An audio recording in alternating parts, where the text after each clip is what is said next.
하나님은 모세와 아론을 통해 바로 앞에서 지팡이가 뱀이 되게 하는 이적을 행하게 하셨습니다.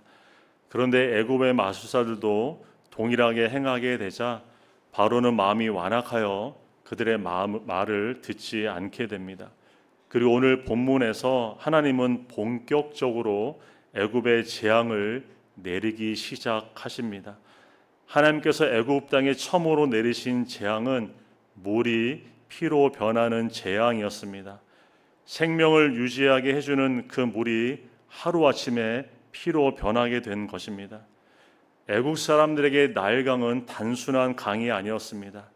애굽의 생명줄이었고 풍요와 번성의 상징이었습니다.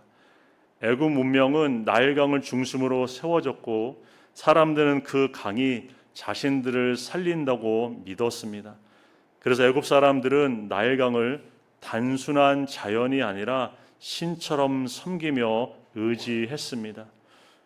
오늘날 우리에게는 한강의 기적이 있죠. 한강의 기적이 또 동일하게 생각이 납니다. 한국 사회는 눈부신 경제 성장과 풍요를 이루었고 많은 사람들이 물질과 성공이 우리를 살린다고 그렇게 생각하며 살아갑니다. 물론 발전과 풍요 자체가 잘못된 것은 아니죠. 그러나 사람이 하나님보다 물질과 성공을 더 의지하게 될 때 그것이 또 다른 나일강이 될 수 있습니다. 하나님은 그들이 의지하던 나일강을 치심으로 참된 생명의 주권자가 누구신지를 드러내십니다. 오늘 말씀을 통해 하나님께서 왜 애굽에 이 재앙을 내리셨는지 함께 묵상해 보기를 원합니다. 그리고 우리 삶 가운데 하나님보다 더 의지하고 붙들고 있는 나일강이 무엇인지 돌아보는 이 은혜 시간 되기를 원합니다. 첫째, 하나님은 자기 백성을 붙잡고 있는 바로의 교만을 심판하십니다. 14절입니다. 여호와께서 모세에게 이르시되 바로의 마음이 완강하여 백성 보내기를 거절하는도다. 바로는 이스라엘 백성을 애굽에서 보내라는 하나님의 말씀에도 계속해서 그는 거절을 하고 있습니다. 하나님은 지팡이가 뱀이 되게 하는 이적을 통해서 모세와 아론을 하나님이 보내신 사람이라는 사실을 보여주셨지만 바로는 애굽의 마술사도 비슷하게 이런 일을 행하는 것을 보면서 여호와라는 신을 따라야 할 두려운 존재라고 바로는 여기지 않게 됩니다. 바로가 이렇게 이스라엘 백성들을 보내지 않는 그 이유는 자신이 그들의 주인이라고 그는 생각했기 때문입니다. 그러나 사실 이스라엘 자손들은 애굽에 들어올 때 종으로 온 것이 아니었죠. 손님의 자격으로 왔습니다. 그들은 얼마든지 애굽을 떠날 수 있는 권리와 자유가 있는 사람들이었습니다. 그러나 바로는 자기 힘을 믿고 이스라엘 백성들을 노예로 삼게 되었습니다. 바로의 죄는 자신의 소유가 아닌 것을 자기 것으로 삼은 것이었습니다. 그러나 이스라엘 백성들은 하나님의 것이었죠. 물론 지금까지는 바로가 이스라엘 백성이 하나님의 것인 줄 몰랐다고 할 수도 있습니다. 그러나 하나님이 소유권을 주장하시면 그때부터는 아무도 자기 것이라고 할 수 없음을 성경은 말합니다. 복음서에 보면 예수님의 포도원 비유가 우리에게 소개되고 있죠. 어떤 주인이 있는데 포도원을 만들어서 농부들에게 세를 주고 주인이 먼 곳으로 떠났습니다. 때가 되어서 주인이 열매를 받기 위해 종들을 그곳에 보내게 됩니다. 그러나 농부들은 주인의 종들을 때리고 죽였습니다. 이 주인이 마지막으로 아들을 보내게 되죠. 그런데 그들이 이는 상속자니 죽이고 그의 유산을 차지하자 하며 결국 주인의 아들까지 죽이게 됩니다. 결국 주인이 그 악한 농부들을 심판하고 포도원을 다른 사람들에게 맡기는 그런 말씀이죠. 이 비유에서 농부들의 죄는 주인의 것을 마치 자기 것처럼 여겼다는 사실입니다. 바로의 죄도 마찬가지죠. 이스라엘 백성들은 하나님의 백성이었지만 바로는 자신의 힘과 권세를 믿고 그들을 자기 소유처럼 붙잡아 두었습니다. 이것은 단지 사람을 억압한 죄만이 아니라 하나님의 주권을 거부한 죄였습니다. 그래서 하나님은 재앙을 통해서 이스라엘은 바로의 것이 아니라 나 여호와의 것이라는 사실을 분명하게 드러내시는 것입니다. 우리도 때로 인생의 주인이 자기라고 생각을 하면서 우리가 내 뜻대로 살려고 할 때가 많은 것 같습니다. 내 생각이 기준이 되고 또 내 감정이 이끄는 대로 우리가 살아갈 때가 참 많이 있죠. 하나님의 뜻보다 자기 판단과 자기 고집을 앞서며 살아가는 순간들도 우리 삶 가운데 있습니다. 그러나 성도는 어떻게 살아야 됩니까? 자기 마음대로 살아가는 사람이 성도가 아니죠. 하나님의 다스림 가운데 살아가는 사람이 바로 그리스도인입니다. 우리가 주기도문을 고백할 때 하나님의 나라가 임하오시며 라고 기도를 하죠. 하나님의 나라가 임한다는 것은 하나님의 통치가 우리 삶 가운데 임한다는 뜻입니다. 이 기도는 단지 세상이 변하게 해달라는 기도가 아니라 먼저 내 마음과 삶이 하나님의 다스림 아래 놓이게 해달라는 고백이며 또 우리들의 기도입니다. 신앙생활, 내가 주인 되어 살아가는 삶이 결코 아닙니다. 주님을 나의 주인으로 모시고 살아가는 것이 바로 우리의 믿음 생활이죠. 주님을 주인으로 모시고 살아간다는 것은 구체적으로 어떤 모습일까요? 우리가 인생의 결정 앞에 내 생각으로 먼저 결정하는 것이 아니라 모든 문제 앞에 주님 앞에 놔주고 나아가서 기도하며 하나님의 인도하심을 구하는 삶이 바로 주님을 주인으로 모시고 살아가는 삶입니다. 우리 마음속에는 늘 두 가지 생각이 싸우고 있습니다. 하나는 육신의 생각이고 다른 하나는 영의 생각입니다. 육신의 생각은 내가 주인 되어 내 뜻대로 살아가라고 계속해서 우리를 부추깁니다. 내 감정이 원하는 대로, 내 욕심이 끌리는 대로 살아가라고 우리를 유혹하죠. 그러나 영의 생각은 하나님의 주권을 철저히 인정하며 하나님의 뜻대로 순종하며 살아가도록 우리를 인도합니다. 그런데 어떤 생각을 따라 우리가 살아가냐에 따라서 열매 맺는 것도 달라지죠. 로마서 8장 6절에서 8절은 이렇게 우리에게 말씀합니다. 육신의 생각은 사망이요 영의 생각은 생명과 평안이니라. 육신의 생각은 하나님과 원수가 되나니 이는 하나님의 법에 굴복하지 아니할 뿐 아니라 할 수도 없음이라. 성경 우리에게 말씀하죠. 육신의 생각을 따라 살아가는 삶에는 평안의 열매를 맺지 못합니다. 하나님의 말씀에 계속해서 저항하며 살아가게 됩니다. 그러나 성령님의 인도하심을 따라 살아가는 삶은 생명과 평안의 열매를 맺고 하나님을 기쁘시게 하는 순종의 삶을 살아가게 됩니다. 내가 주인 되어 내 고집대로 하려고 하는 완고한 마음이 우리 가운데 있다면 우리가 주님 앞에 이 시간 다 내려놓을 수 있기를 원합니다.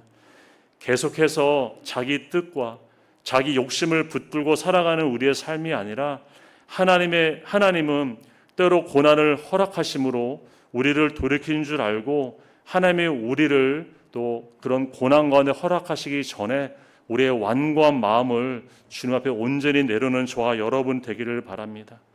하나님은 우리의 삶을 통해서 참된 주인이 누구신지 우리 삶 가운데 분명히 드러내십니다.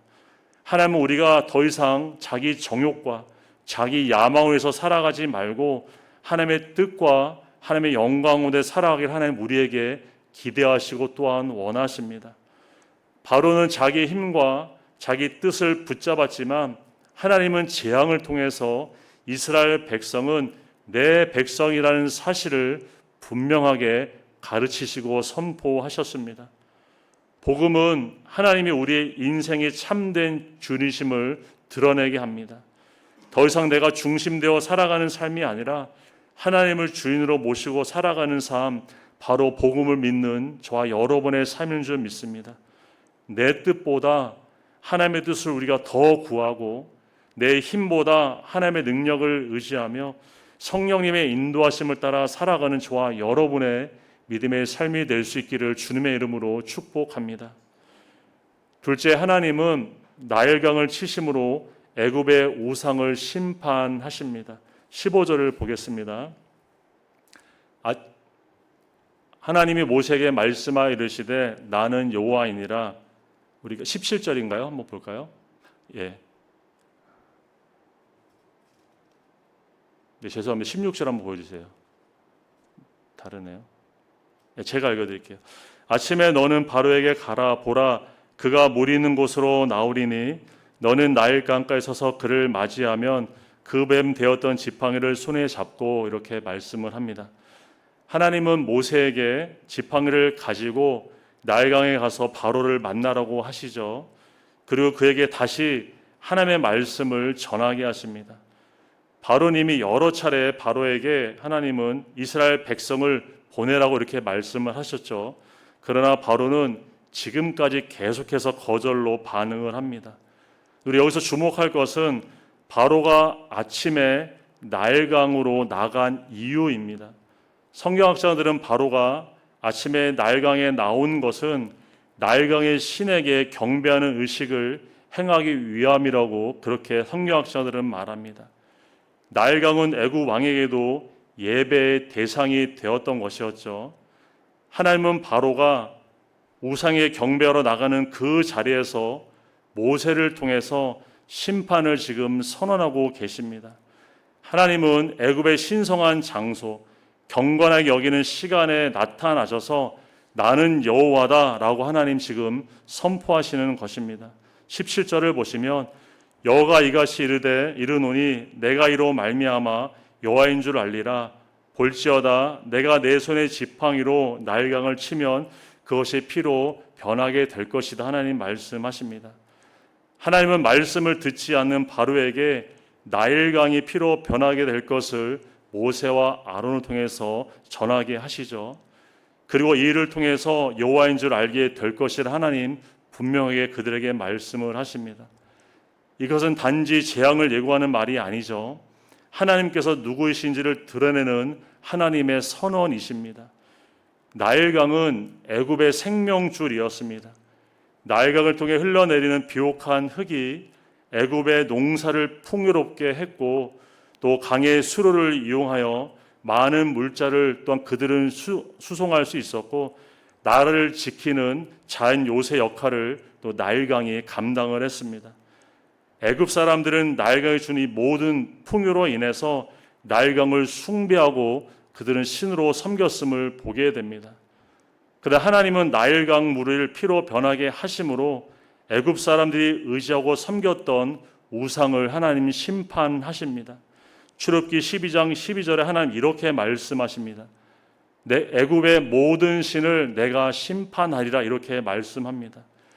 앞으로 이어질 9가지 재앙 모두가 이 선을 향해 나아가고 있으면서 이 첫 번째 재앙인 나일강의 재앙은 바로 하나님의 심판의 시작임을 말씀하고 있죠. 본문 19절에 보면 하나님은 나일강뿐 아니라 애굽 온 땅의 물을 치실 것이다, 그렇게 예고를 하십니다. 여호와께서 또 모세에게 이르시되 아론에게 명령하기를 내 지팡이를 잡고 내 팔을 애굽의 물들과 강들과 운하와 목과 모든 호수에 내밀라 하라. 그것들이 피가 되리니 애굽 온 땅에와 나무 그릇에와 돌 그릇 안에 모두 피가 있게 될 것이다. 하나님 말씀을 하십니다.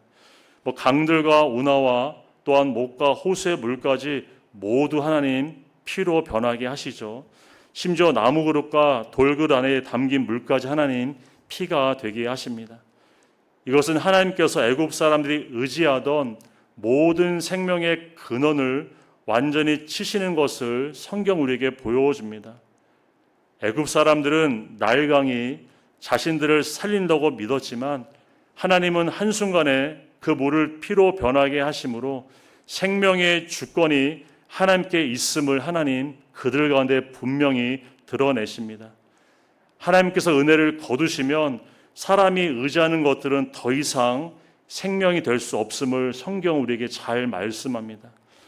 이것은 오늘날도 마찬가지죠. 하나님보다 다른 것을 의지하고 살아갈 때 하나님은 때로 우리 삶 가운데 그 풍요를 흔들기도 하십니다. 내가 붙잡고 있던 것들이 결코 참된 생명이 될 수 없음을 하나님 우리에게 깨닫게 하십니다. 돈을 의지하는 사람에게는 하나님 때로는 재정을 흔드시죠. 또한 건강을 믿던 사람에게는 몸이 때로는 무너지는 경험도 합니다.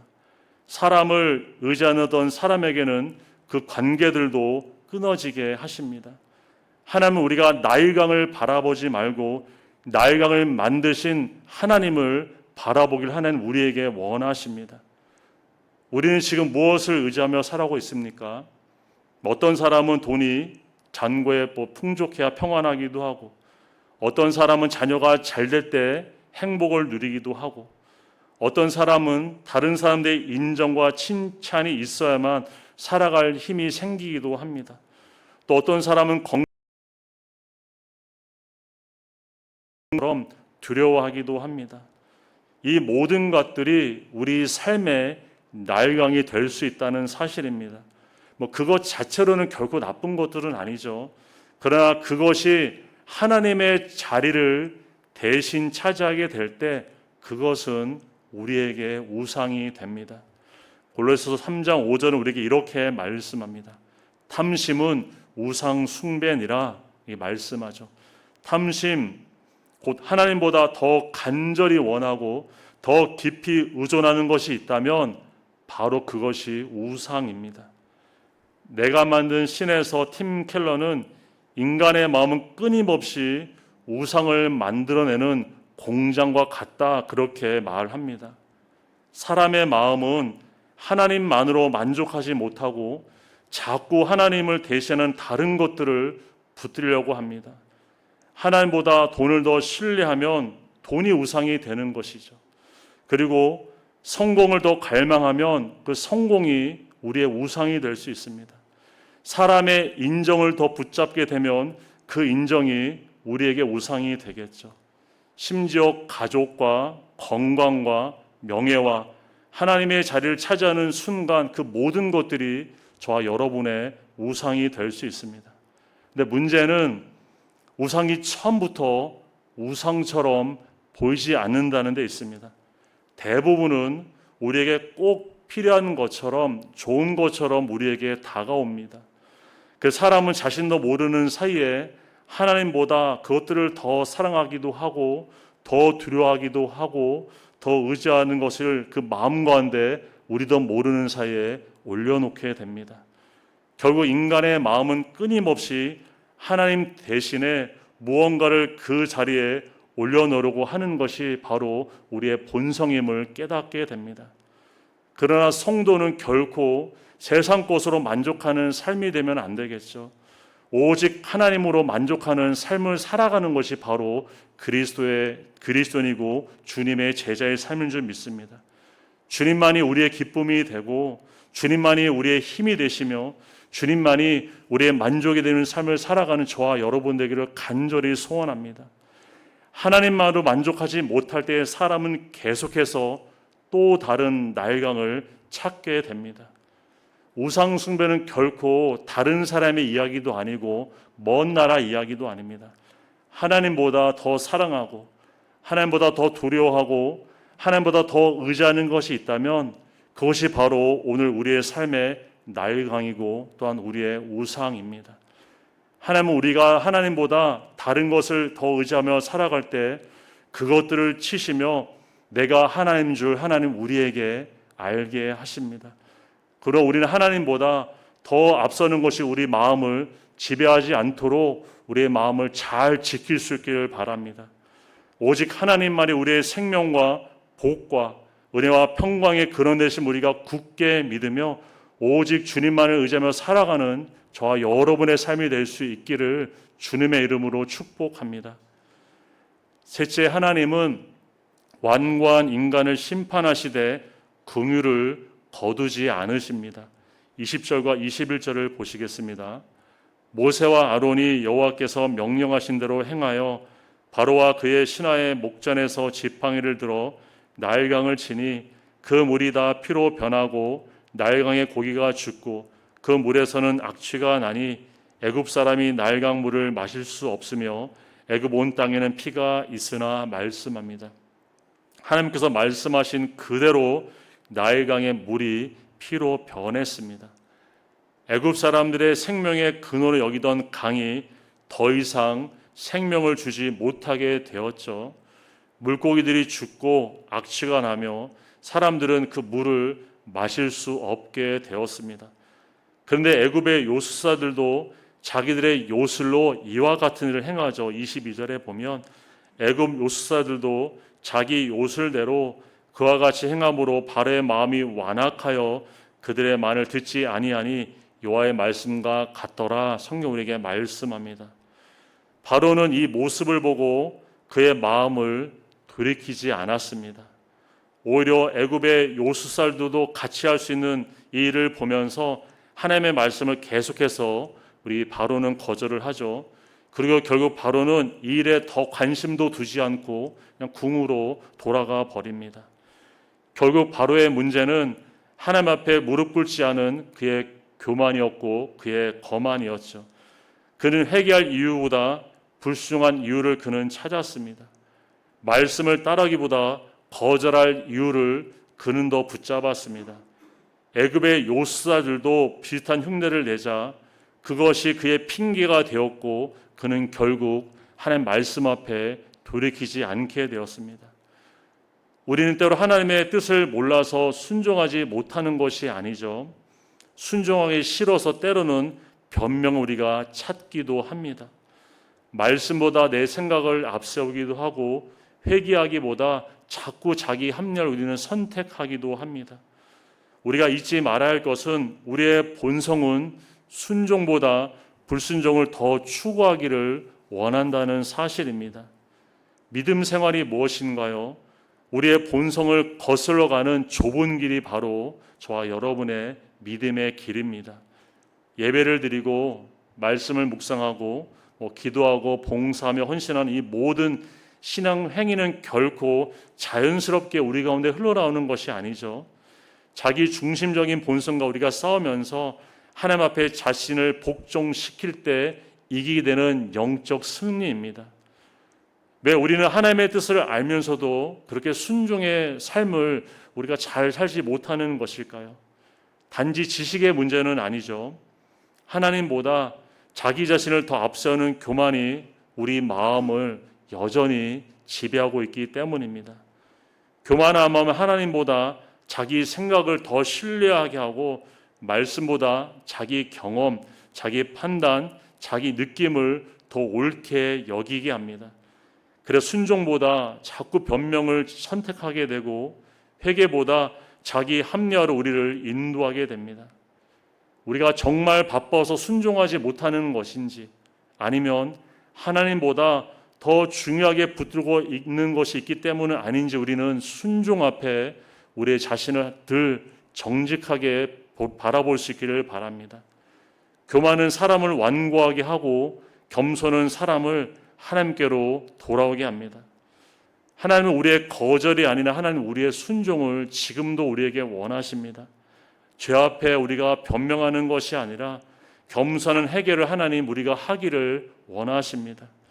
사람은 자신의 죄와 연약함을 인정하기보다 어떻게든지 자신을 정당히 하려고 하는 모습들이 저와 여러분 가운데 여전히 있죠.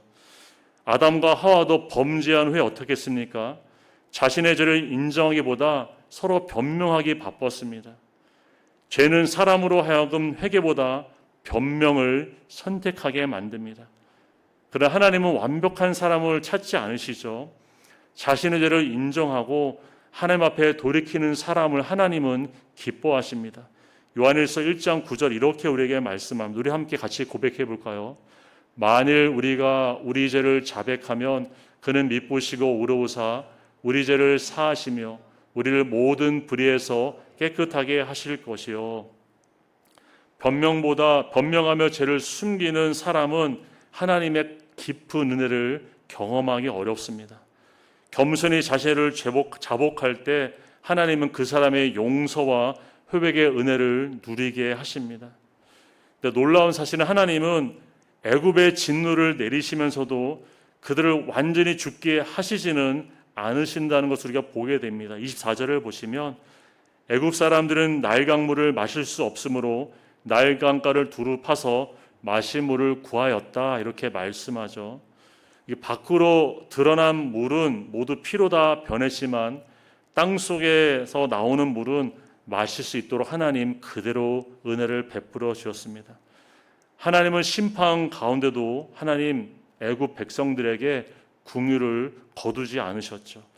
이것은 하나님께서 회개할 기회를 주고 계시던 뜻이기도 합니다. 우리의 영혼도 마찬가지죠. 죄노일의 메마른 인생에게도 하나님 우리에게 새로운 은혜가 필요하심을 말씀하십니다. 세상의 것으로 영혼의 갈증을 채울 수 있나요? 사람으로, 세상의 그 무엇으로도 우리의 영혼을 채우지 못함 우리가 잘 경험하게 됩니다. 오직 주님께서 주시는 생명의 은혜만이 죽어가는 심령을 살릴 수 있습니다. 요한복음 4장 14절에서 예수님 우리에게 이렇게 말씀하시죠. 내가 주는 물을 마시는 자는 영원히 목마르지 아니하리라. 우리 주님 우리에게 분명하게 말씀하십니다. 우리 힘으로 완고한 마음을 우리는 바꿀 수 없습니다. 우리의 노력으로 결코 우리의 교만한 마음을 버릴 수 없습니다. 그래서 하나님은 메마른 영혼을 살리시기 위해 생수 되시는 예수 그리스도를 우리 가운데 보내주셨습니다. 우리는 은혜 없이 살아갈 수 없는 존재들입니다. 우리가 늘 이것을 기억하고 사는 것이 필요하죠. 과거의 은혜를 추억하는 것으로 우리는 지금의 삶을 결코 승리할 수 없습니다. 날마다 말씀과 기도로 우리가 주님의 은혜의 보좌 앞에 나아갈 때 주님의 공급하시는 새 힘과 새 은혜로 우리는 또 다른 도전과 신앙 앞에 우리가 이기는 삶을 살게 되는 줄 믿습니다. 그리고 우리는 바로처럼 계속해서 마음이 완고한 사람이 되지 않기를 바랍니다. 하나님 말씀 앞에 우리가 자신을 낮추고 그 말씀 앞에 우리의 마음과 완고한 마음과 죄를 돌이키시는 저와 여러분의 믿음의 적용이 있기를 바랍니다. 야고보서 4장 6절은 이렇게 말씀합니다. 하나님이 교만한 자를 물리치시고 겸손한 자에게는 은혜를 주신다 하였느니라. 성경은 말씀하시죠. 여러분 주님의 은혜가 필요하십니까? 주님의 은혜를 사모하십니까? 교만을 내려놔야 됩니다. 내 고집을 내려놔야 됩니다. 주님 앞에 우리 자신을 철저히 내려놓는 저와 여러분의 믿음의 적용이 있기를 바랍니다. 하나님은 교만한 마음을 결코 기뻐하지 않으시고 겸손히 회개하며 주님께 돌아오는 자에게 하나님 기뻐하시고 그 사람에게 분명히 은혜를 베풀어 주십니다. 교만한 마음을 내려놓고 생수 되시는 주님만을 의지하며 살아가는 저와 여러분의 믿음의 삶이 될 수 있기를 주님의 이름으로 축복합니다. 오늘 우리는 나일강이 피로 변하는 장면을 통해서 하나님의 심판과 긍휼을 함께 우리가 살펴보았습니다. 애굽 사람들이 생명처럼 붙들던 나일강은 피로 변했고 그들이 의지하던 우상은 무너졌습니다. 그러나 심판 가운데서 우리 하나님은 그들에게 긍휼을 온전히 거두지는 않으셨습니다. 그런데 성경 우리에게 더 놀라운 피를 보여주시죠. 나일강의 피는 심판의 피였지만 예수 그리스도의 피는 우리에게 구원의 피가 됩니다. 나일강의 피는 생명을 앗아갔지만 십자가의 피는 죽어가는 영혼에게 영원한 생명을 주십니다. 우리도 바로처럼 교만하고 그런 완고한 마음이 있다면 이 시간 하나님 앞에 온전히 내려놓는 저와 여러분 되기를 바랍니다. 하나님은 우리가 교만과도 있지만 결코 포기하지 않으시고 은혜와 긍휼로 우리를 지금도 인내하시고 기다리고 계십니다. 우리가 온전히 생수된 주님만을 의지하며 그 은혜 보좌 앞에 나아감으로 우리의 돌같은 마음, 완고한 마음, 교만한 마음이 부드러운 마음 되어서 주님에게 말씀하시면 우리가 계산하지 않고 들어 물러가지 않고 변명과 이유를 대지 않고 즉시 순종하며 살아가는 저와 여러분의 믿음의 적용과 삶이 될 수 있기를 주님의 이름으로 축원드립니다. 함께 기도하시겠습니다. 사랑과 은혜가 풍성하신 하나님 감사를 드립니다. 예수 그리스도의 보혈의 피로 우리를 정결하게 하시고 또한 구원의 은혜를 베풀어 주시니 참으로 감사를 드립니다. 하나님을 섬긴다고 하면서도 자신만의 나일강을 바라보며 세상 것을 더 의지하는 삶이 되지는 않았는지 이 시간 저희를 돌아보며 주 앞에 회개를 드립니다. 우리 마음에 하나님보다 더 사랑하고 더 의지하는 것이 있다면 이 시간 그것들을 모두 주님 앞에 내려놓을 수 있는 결단이 우리가 있도록 주님 우리 마음을 붙들어 주시옵소서. 그래 주님의 오늘 우리의 영혼을 충만히 채워주시는 이 시간 되게 하여 주시옵소서. 우리의 모든 삶 속에 하나님을 나의 참된 주로 모시고 살아가게 하여 주시고 오직 하나님의 다스림을 받으며 교만보다 겸손으로 불순종보다 순종으로 하나님 앞에 나아가는 우리의 믿음의 삶이 될 수 있도록 주님 우리에게 긍휼을 더하여 주시옵소서. 하나님 우리의 영혼의 목마름을 채울 수 있는 것은 오직 영원한 생수 되시는 주님뿐임을 늘 기억하며 살아가는 우리가 되게 하여 주시옵고 날마다 주님의 보좌 앞에 나아가 주님이 주시는 샘과 새 은혜를 공급받으며 세상에 있는 믿음의 삶을 살아갈 수 있도록 주님 인도하시고 늘 함께하여 주시옵소서. 모든 것을 감사드리며 존귀하신 예수님의 이름으로 기도 올려드립니다. 아멘.